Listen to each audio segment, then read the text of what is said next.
Aztec civilization, most mystery about this civilization. Where is more interesting to be discussed? One of them is about that mythology. What is mythology? Watch this video till the end.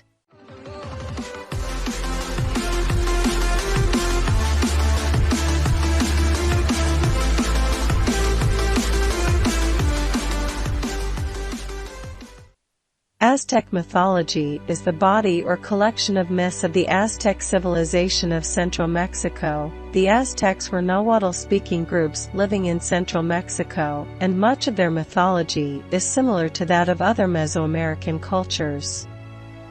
According to legend, the various groups who were to become the Aztecs arrived from the north into the Anahuac Valley around Lake Texcoco.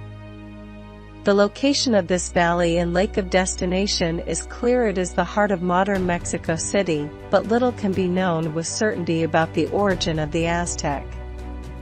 There are different accounts of their origin.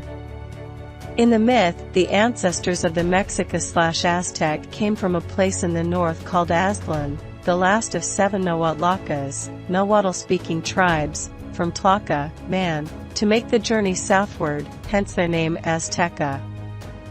Other accounts cite their origin in Chicamaztoc, the place of the 7 caves, or at Tamuanchan, the legendary origin of all civilizations. The Mexica/Aztec were said to be guided by their god Huitzilopochtli, meaning left-handed hummingbird or hummingbird from the south.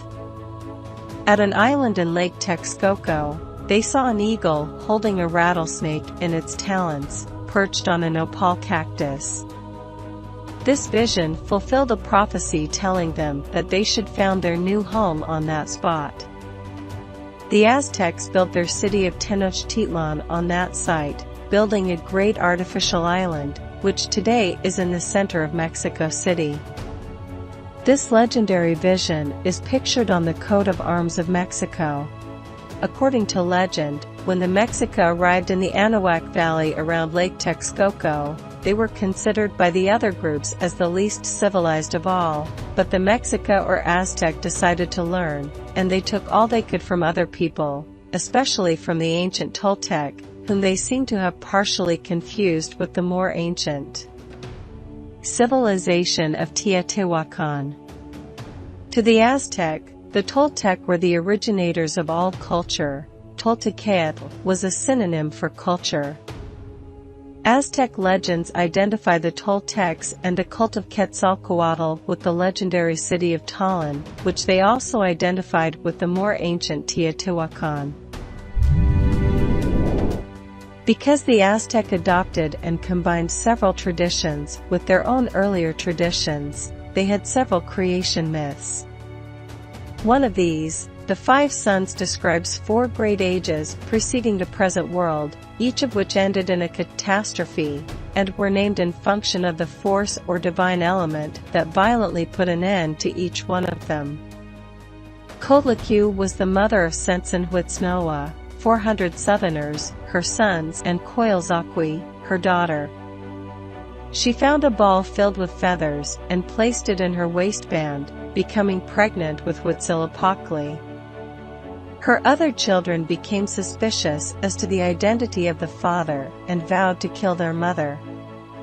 She gave birth on Mount Copec, pursued by her children, but the newborn Huitzilopochtli defeated most of his brothers, who became the stars. He also killed his half-sister Coyolxauhqui by tearing out her heart using a Xiacob, a blue snake, and throwing her body down the mountain. This was said to inspire the Aztecs to rip the hearts out of their human sacrifices and throw their bodies down the sides of the temple dedicated to Huitzilopochtli, who represents the sun chasing away the stars at dawn. Our age, Nahuyalan, the 5th age, or 5th creation, began in the ancient city of Teotihuacan. According to the myth, all the gods had gathered to sacrifice themselves and create a new age. Although the world and the sun had already been created, it would only be through their sacrifice that the sun would be set into motion, and time as well as history could begin. The most handsome and strongest of the gods, Tecusistecatl, was supposed to sacrifice. When it came time to self-immolate, he could not jump into the fire. Instead, Nanawal, the smallest and humblest of the gods, who was also covered in boils, sacrificed himself first and jumped into the flames. The sun was set into motion with his sacrifice, and time began. Humiliated by Nanawal's sacrifice, Tecusistecatl too leaped into the fire, and became the moon.